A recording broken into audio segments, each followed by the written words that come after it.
Real listening involves hearing, observing, and understanding.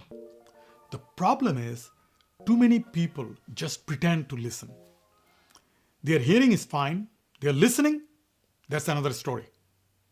After I attended a meeting with a client, I asked him if he understood what one of the participants had been talking about. I had to prod him, but he finally admitted to me that he did not have a clue. So I asked him why he did not speak up and ask questions. His answer, unfortunately, did not surprise me. He told me he was afraid he would lose face with his colleagues, that he would not appear smart enough. This man's ego and pride got in the way. He had heard the conversation. He just forgot to listen. Truly smart and accomplished people know what they don't know. They listen. And if they still don't understand, they speak up and ask questions.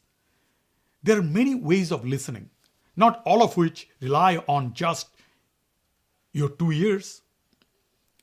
One involves leaving the safety of your office. I've given this advice to people repeatedly. Don't expect people to come to you. Chances are they won't.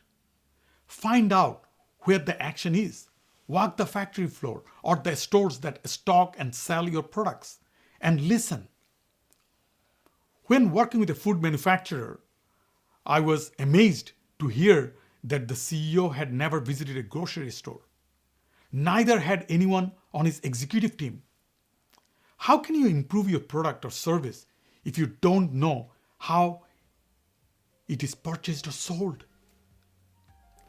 After convincing them to go to where the action was, they were amazed by what they learned. Once they started listening to customers, they were able to make decisions that moved the company forward. They were able to be the difference. I'm constantly amazed by the number of people who don't do this basic homework. They refuse to leave the comfort and security of their desks. Just because you have good hearing does not mean you are listening. The difference lies in understanding the other person's needs.